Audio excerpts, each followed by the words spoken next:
du côté de chez Sam.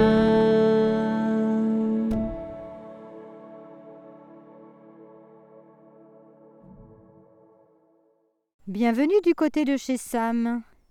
C'est avec grand plaisir que l'on retrouve l'atypique commissaire Adamsberg et sa fameuse manie de pelleter les nuages dans le roman de Fred Vargas, Sur la dalle.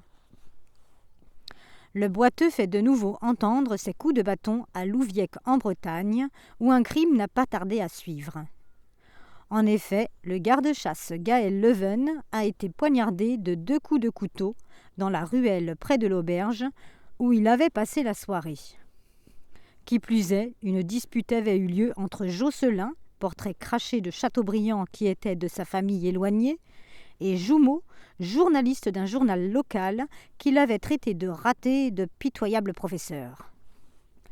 Avant de mourir, le médecin a recueilli ses dernières paroles qui laissent penser que le meurtrier n'est autre que Josselin, d'autant plus que le couteau retrouvé près de la victime lui appartenait. Adamsberg se sent concerné par le meurtre pour avoir croisé les protagonistes de l'affaire 1 mois auparavant, alors qu'il remettait à son collègue, le commissaire de Cambourg, Franck Mathieu, les éléments d'une enquête. Le courant était bien passé entre eux.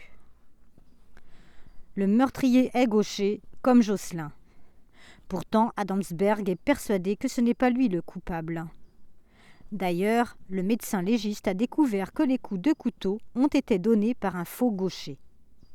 Quelqu'un essaie donc de faire porter le chapeau aux descendants de l'illustre écrivain. Mais dans quel but ?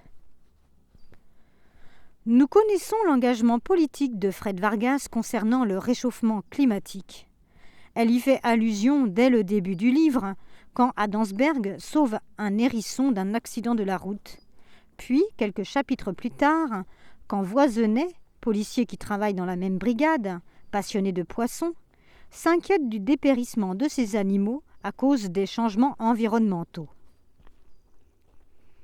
Un polar mené tambour battant, dans lequel plusieurs histoires s'entremêlent, si bien que durant les 500 pages, on ne s'ennuie pas une seule seconde.